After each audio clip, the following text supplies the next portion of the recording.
Hello everyone, हम लोग revision कर रहे हैं और हम लोग रिवीजन किस चीज का कर रहे हैं? मैग्नेट का कर रहे हैं। और मैग्नेट के रिवीजन में हम लोगों ने बायोट-सेवर्ट्स लॉ कर लिया है, एम्पियर्स लॉ कर लिया है। आज आइए हम लोग करते हैं इसमें force on moving charge.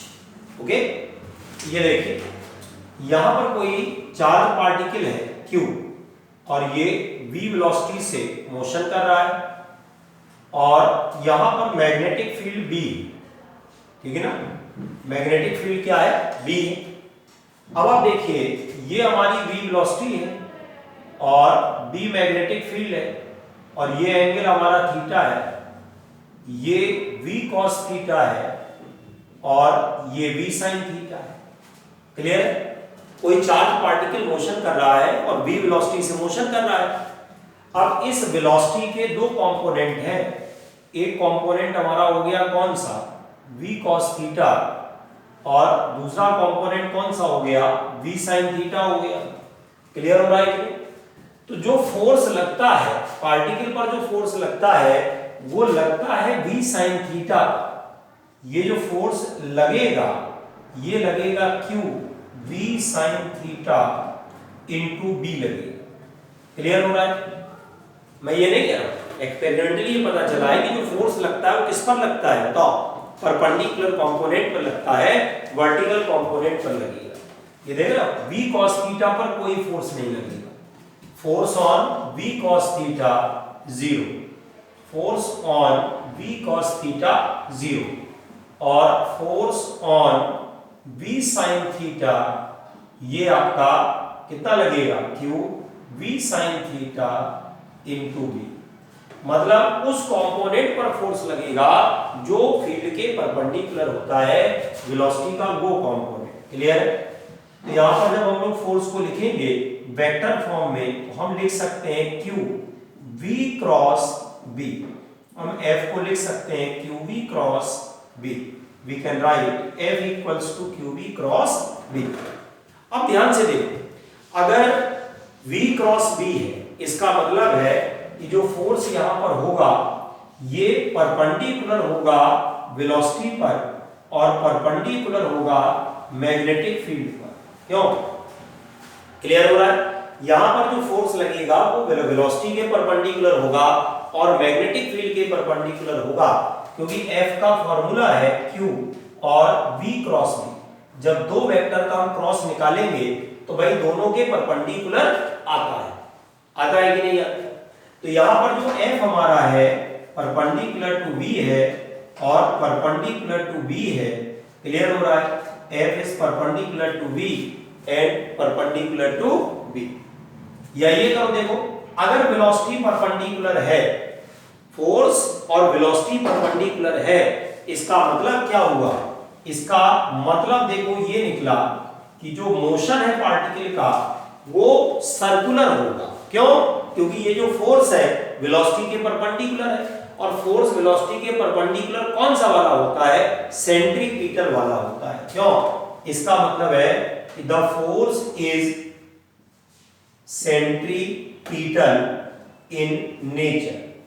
The force is centripetal in nature. ये जो फोर्स हमारा है ये सेंट्रीपिटल नेचर का है। This is of centripetal nature, therefore path is circular। path is circular। इसका जो पाथ है ये हमारा सर्कुलर हो जाएगा। the path is circular। उसका रीजन क्या है? the force centripetal है, इसका मतलब पाथ कैसा हो गया बताओ? सर्कुलर हो गया। f परपेंडिकुलर टू b है, फोर्स इज सेंट्रीपिटल और पाथ इज सर्कुलर। क्लियर हुआ कि नहीं हुआ? पाथ हमारा कैसा है बोलो? सेंट्रीपिटल है, पाथ जो है सर्कुलर होगा। फोर्स का जो नेचर है समझ गए ना? F perpendicular to v, velocity के परपेंडिकुलर केवल एक ही फोर्स होता है और वो फोर्स कौन सा होता है बताओ? वो फोर्स कौन सा होता है? वो फोर्स हमारा सेंट्रीपिटल। तो पाथ कैसा हो गया बच्चा? सर्कुलर। दूसरी चीज कौन सी है? अगर फोर्स परपेंडिकुलर है वेलोसिटी के तो F डॉट v 0 आएगा और एफ डॉट वी अगर जीरो आया तो पावर जीरो आएगा। अगर एफ डॉट वी जीरो आया तो पावर जीरो आएगा, और अगर पावर जीरो आया इसका मतलब है change in kinetic energy zero आएगी, वर्क डन जीरो आएगा।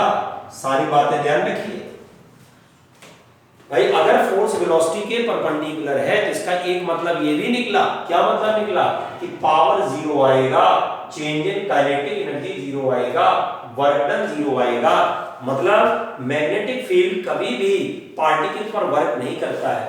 देयरफॉर क्या होगा, magnetic field does not perform work on the particle, work on the particle. ये जो पार्टिकल है उस पर ये वर्क परफॉर्म नहीं करता है। क्लियर है कि नहीं? That performs work on the particle, ये पार्टिकल पर वर्क परफॉर्म नहीं करेगा। F dot we zero, power zero, change in kinetic energy zero और वर्क डन जीरो। और अगर ये वर्क नहीं करेगा तो इसका मतलब स्पीड क्या होगी, बोलो, कांस्टेंट हो जाएगी। स्पीड इज कांस्टेंट, क्या हो जाएगी बताओ, स्पीड हमारी कांस्टेंट हो जाएगी। The speed is constant. इतना समझ में आ रहा है कि नहीं आ रहा? स्पीड हमारी कांस्टेंट हो जाएगी, द स्पीड इज कांस्टेंट। समझ में आ रहा है कि नहीं आ रहा? Speed is constant. और समझ में नहीं आ रहा तो एफ डॉट बी हमारा जीरो है, पावर जीरो है, change in kinetic energy zero, work done zero. तो इतनी देर में दो बातें पता चली। क्या? एक तो जो फोर्स लगता है वो वेलोसिटी के किस कंपोनेंट पर लगता है, v sin थीटा पर लगता है। क्लियर? दूसरी बात, ये जो फोर्स होता है ये वेलोसिटी के परपेंडिकुलर होता है, और परपेंडिकुलर होने के दो अर्थ निकलते हैं, दो मीनिंग होते हैं। पहला मीनिंग क्या होता है? पहला मीनिंग इसका ये होता है कि पाथ सर्कुलर होगा। दूसरा मीनिंग क्या होता है? वर्क डन जीरो होता है। क्लियर हो रहा है कि नहीं हो रहा है? इसके बाद आइए next, direction of force. Direction of force, force की जो डायरेक्शन है वो हमको कहां से पता चलती है? By Fleming's left hand rule. कौन सा रूल है ये? लेफ्ट हैंड रूल कहलाता है, by Fleming's left hand rule. समझ रहे हो? फ्लेमिंग का जो लेफ्ट हैंड का रूल है उससे डायरेक्शन पता चलती है। ये देखो, ये डायरेक्शन है, ये फोर्स है, ये फील्ड है, और ये हमारा कौन है? बोलिए, वेलोसिटी ऑफ पॉजिटिव चार्ज। फिर से देखो, फोर्स, फील्ड और velocity of positive charge. Velocity में भी कौन सा कंपोनेंट लेंगे? v sin theta. क्लियर हो रहा है? परपेंडिकुलर वाला कंपोनेंट लेंगे, फोर्स, फील्ड और वेलोसिटी का परपेंडिकुलर कंपोनेंट। ऐसे देखो, ये मान लो आपका अंगूठा हो गया, ठीक है ना, ये डायरेक्शन फोर्स की हो जाएगी। ये कौन है? देखो, थंब हो गया। ये कौन है? मैग्नेटिक फील्ड है। क्लियर है? ये आपकी फर्स्ट फिंगर हो गई, ये पहली फिंगर हो गई, और ये कौन है? वेलोसिटी का परपेंडिकुलर कंपोनेंट है ऑफ पॉजिटिव चार्ज। क्लियर है? और वेलोसिटी का जो पॉजिटिव चार्ज है, जिधर मूव करेगा पॉजिटिव चार्ज की जो वेलोसिटी होगी वो करंट बोल सकते हो। तो कई लोग इसको ऐसे ही बोलते हैं, फोर्स, फील्ड और करंट। लेकिन करंट हम बाद में बोलेंगे जब हम लोग ILV sin थीटा निकालेंगे। क्लियर है कि नहीं? तो फ्लेमिंग का जो लेफ्ट हैंड रूल है उससे हमको डायरेक्शन पता चलती है। और डायरेक्शन कैसे पता चलेगी? थंब से फोर्स, फर्स्ट फिंगर से फील्ड, और सेकंड फिंगर से हमको क्या पता चलेगा? Velocity of positive charge. ये देखो, ये फोर्स, फील्ड और वेलोसिटी ऑफ पॉजिटिव चार्ज, ये डायरेक्शन। अब सबसे ज्यादा कंफ्यूजन लोगों को यहां डायरेक्शन में ही होता है। जैसे फॉर एग्जांपल यहां पर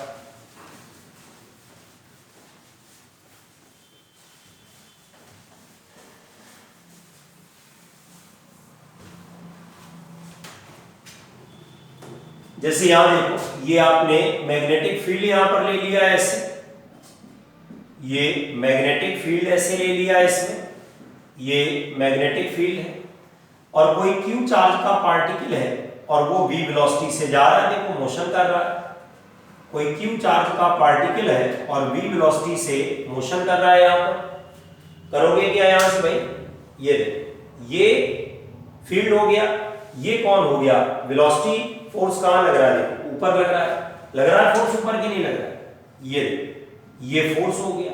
और अगर ये फोर्स है तो सर्किल का सेंटर इधर ही होगा, ये देखो ऐसे घूम जाएगा भाई। सर्किल का सेंटर इसी तरफ तो होगा, क्योंकि ये फोर्स जो होता है सेंट्रीपिटल नेचर का होता है, तो ये देखो ऐसे घूम जाएगा कि नहीं घूम जाएगा। क्लियर। कल को अगर नेगेटिव चार्ज होता है यहाँ पर तो क्या हो जाता है भाई, अगर यहाँ पर नेगेटिव चार्ज होता, मान लो -q होता और ये v वेलोसिटी से जाता, क्यों, तो देखो नेगेटिव चार्ज इधर जा रहा है तो पॉजिटिव चार्ज उल्टा जा रहा होगा, तो ये उल्टा चला गया, फोर्स कहां लग गया, नीचे। अब अगर मान लीजिए फोर्स नीचे लग गया तो ये पार्टिकल कहां मुड़ जाएगा, तो नीचे की तरफ मुड़ जाएगा। समझ में आ रहा है। तो पॉजिटिव चार्ज अगर है ऊपर की तरफ मुड़ेगा, इसमें नेगेटिव चार्ज है तो नीचे की तरफ मुड़ जाएगा। ठीक है। तो ये आपका फोर्स परपेंडिकुलर टू वेलोसिटी के होता है। क्लियर हो रहा है कि नहीं हो रहा, फोर्स परपेंडिकुलर टू वेलोसिटी के हो। इतना समझ में आ गया। डायरेक्शन वाली बात क्लियर है, मैग्नीट्यूड क्लियर है।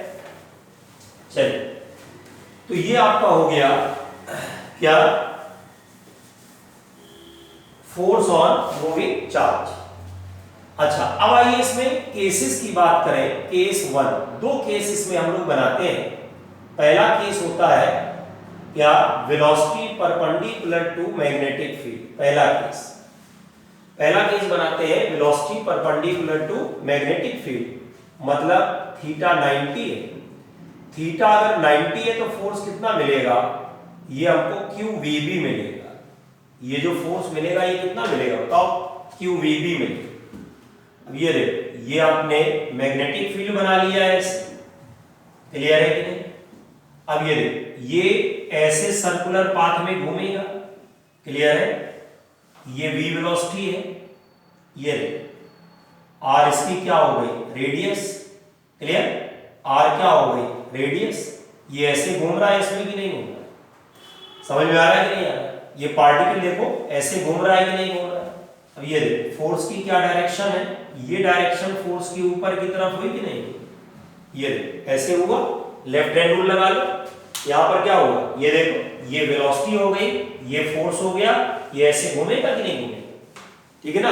अब ये देखो, यहां पर जो फोर्स लगेगा ये सेंट्रीपिटल फोर्स के इक्वल आ जाएगा, होगा कि नहीं होगा। इसका मतलब QVB is equal to mv square by r। v से v कट गया तो r बराबर क्या है, mv अपॉन qb आएगा कि नहीं। तो रेडियस कितनी हो गई बोलो, mv अपॉन qb आएगी कि नहीं आएगी, समझ में आ रहा है।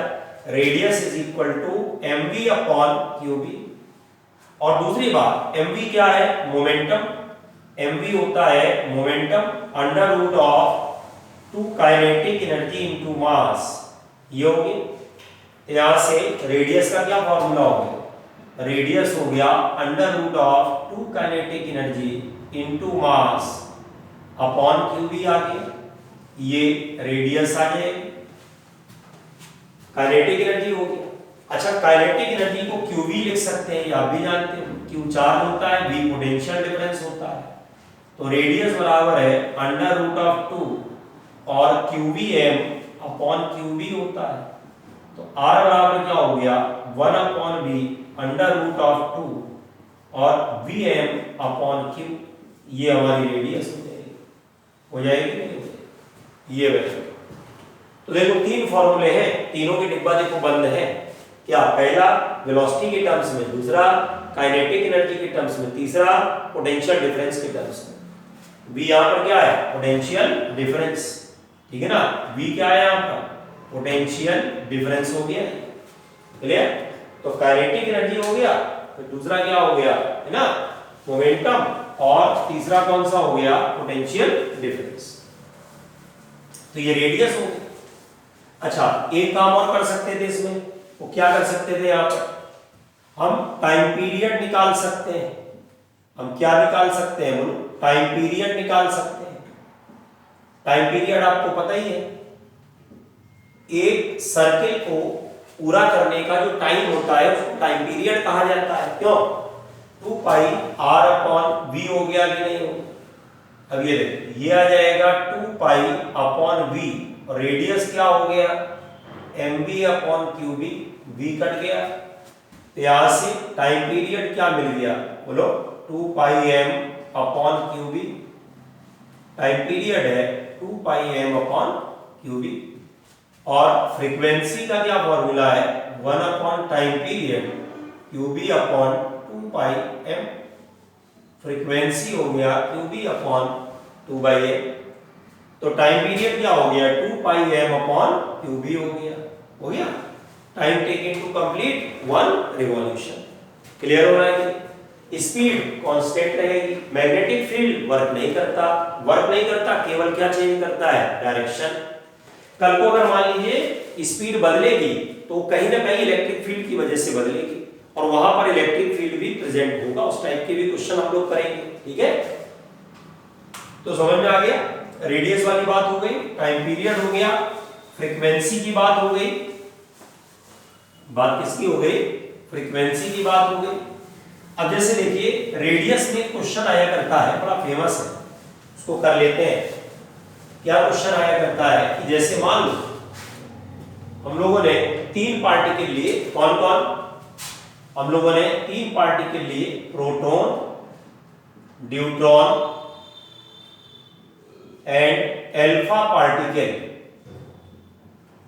Enter a perpendicular magnetic field with same velocity। पहला, दूसरा सेम काइनेटिक एनर्जी और तीसरा सेम पोटेंशियल डिफरेंस।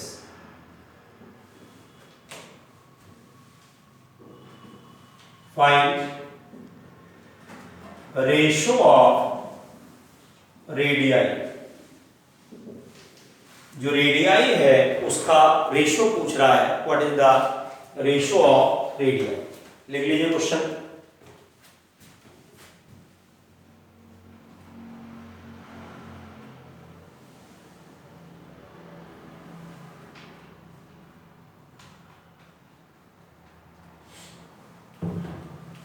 ठीक है, what is the ratio of radii।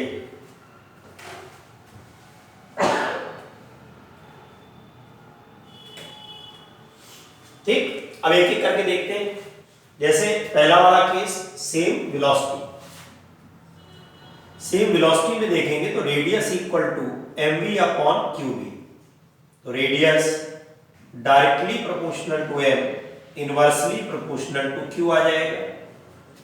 अब कौन कौन से 3 पार्टिकल है, प्रोटॉन, न्यूट्रॉन, अल्फा पार्टिकल।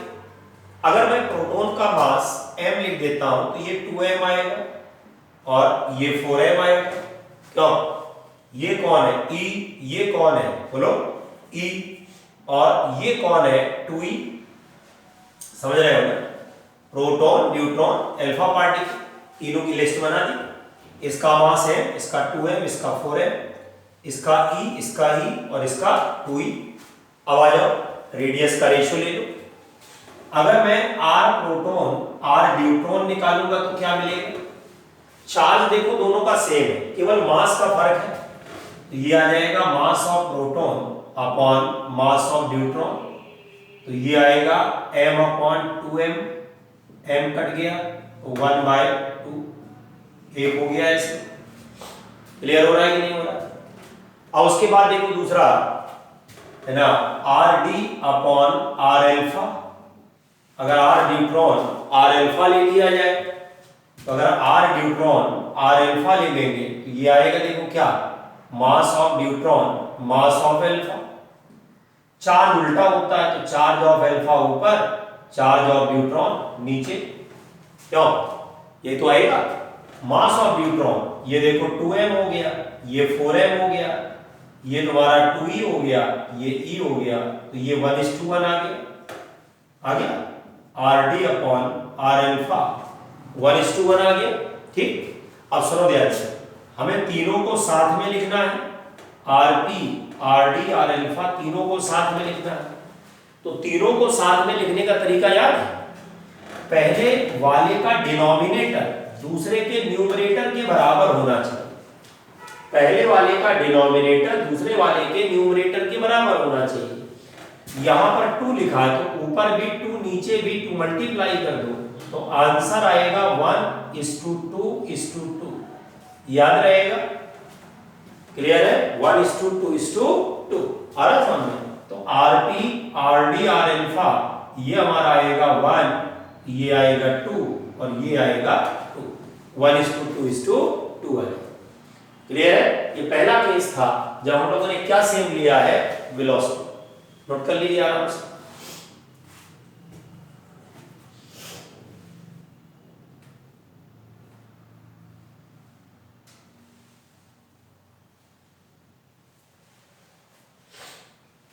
ठीक है, अब आइए दूसरा सेम काइनेटिक एनर्जी।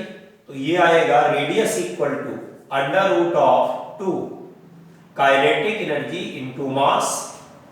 तो ये आ जाएगा √m आ जाएगा।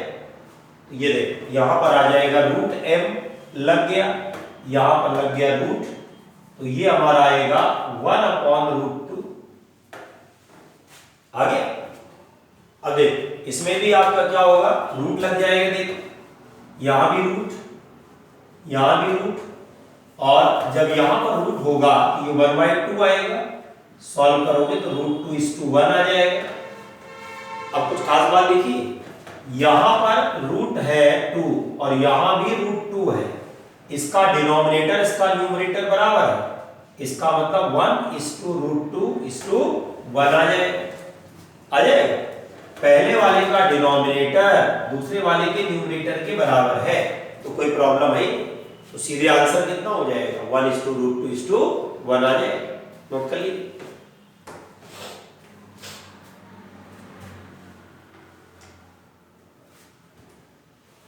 ठीक, अब ये तीसरे वाले में क्या होता है, 1/b और √2Vm/Q होता है। तो यहां पर दोनों में रूट लगता है, लगेगा, दोनों में रूट लगेगा, तो ये तो खैर वही रहेगा, 1/√2 आ जाएगा। और इसमें पूरे में रूट लगेगा, पूरे में रूट लगेगा। अगर पूरे में रूट लगेगा तो 1:1 आ जाएगा, आ जाएगा। और अगर ये 1:1 आया तो यहां भी √2 मल्टीप्लाई करोगे और यहां भी √2 मल्टीप्लाई करोगे, तो ये आंसर आएगा 1:√2:2। समझ में आया? आखिरी वाले का आंसर क्या आएगा, 1:√2:2। ये हमारी वैल्यू आ जाएगी। क्लियर? इतना समझ में आ रहा है कि नहीं आ रहा? 1:√2:2 आ जाएगा। तो ये हमारा क्या हो गया, प्रोटॉन, न्यूट्रॉन और इलेक्ट्रॉन तीनों के रेडियस का रेशियो। बिल्कुल फॉर्मूला समझने के लिए बेस्ट क्वेश्चन है कि भाई कैसे हम लोग तीनों फॉर्मूले को समझ सकते हैं।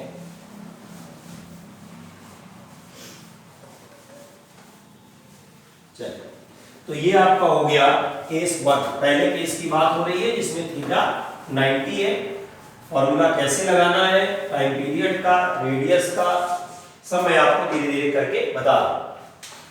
अब जैसे मान लीजिए हमसे पूछ लिया जाए डिफ्लेक्शन ऑफ पार्टिकल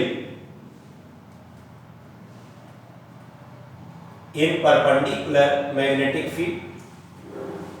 जैसे मान लो ये आपने पोर्शन लिया यहां से, इतने पोर्शन में मैग्नेटिक फील्ड है,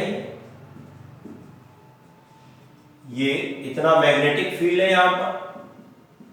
ठीक, अब ये देखो ये कोई पार्टिकल सीधा ऐसे आ रहा था, ये सीधा पार्टिकल आ रहा था यहां से, ये देखो ये ऐसे गया, ये देखो ये पार्टिकल ऐसे मुड़ा, यहां पे मुड़ा कि नहीं मुड़ा?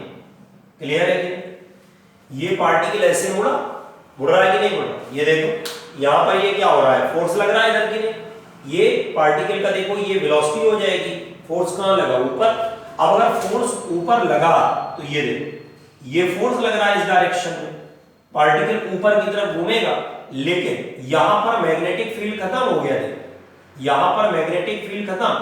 अब इसके बाद क्या होगा, ये सीधा निकल जाएगा स्ट्रेट लाइन, इतना जो पार्ट इसका है ये सर्किल हो गया, देखो यहां से यहां तक ये वाला जो पार्ट इसका है ये देखो सर्किल हो गया, यहां तक ये सर्कुलर आर्क हो गया, देखो ये यहां तक का ये सर्किल है और उसके बाद ये स्ट्रेट लाइन हो जाएगी, ये आगे स्ट्रेट लाइन होगा। जा देखो ऐसे रहा था ये देखो ये हॉरिजॉन्टल मान लो लाइन है, ऐसे जा रहा था, ये इतना डिफ्लेक्ट हो गया है, ये इसका डिफ्लेक्शन है, समझ में आया?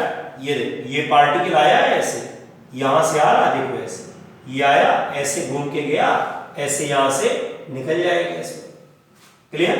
ये देखो ये पार्टिकल ऐसे गया तो थीटा आपका ये देखो ये डिफ्लेक्शन ऐसे हुआ ऐसे, क्लियर? अब ये देखो इसको पीछे की तरफ बढ़ा दो यहां से, ये एंगल देखो 90 हो गया है ना, ये एंगल 90, ये देखो ये वाला भी 90, ये वाला थीटा हो जाएगा 90 माइनस थीटा, सॉरी ये 90 माइनस थीटा होगा और ये वाला फिर से क्या होगा थीटा, ये देखो ये थीटा, ये 90, ये 90 माइनस थीटा, ये थीटा, क्लियर? ये पूरी डिस्टेंस आ, और मान लो ये वाली डिस्टेंस आपकी डी है, क्यों? तो यहां पर क्या मिलेगा बताओ, यहां पर मिलेगा sin theta equals to d upon r, यहां से डिफ्लेक्शन नोट कर लीजिए, पार्टिकल ऐसे आ रहा था, ये घूम के देखो निकल गया, ये देखो जा पहले ऐसे रहा था, अब वो ऐसे गया ना, तो कितना डिफ्लेक्शन, ये एंगल है, जितना एंगल यहां बनेगा ना वही सर्किल के आर्क पर यानी कि सेंटर पर बनेगा, सर्किल के सेंटर पे बनेगा, क्लियर हो रहा है? इस सर्किल के सेंटर पर उतना ही क्या होगा एंगल बनेगा, the angle will be same.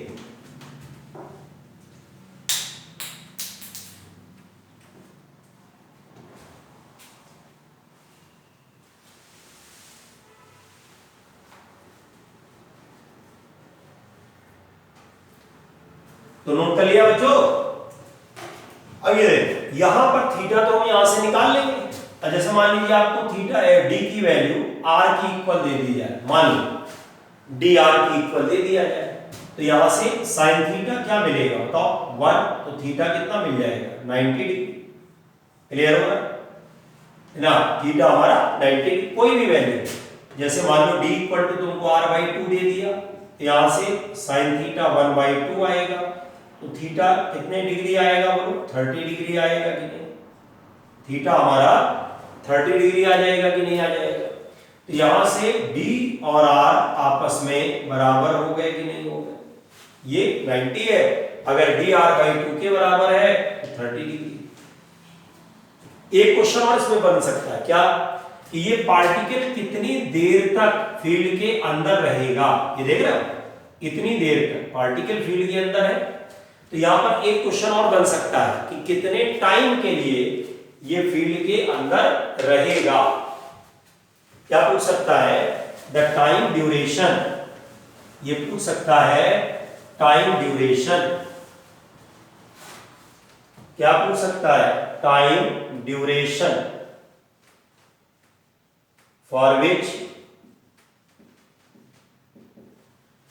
particle is inside the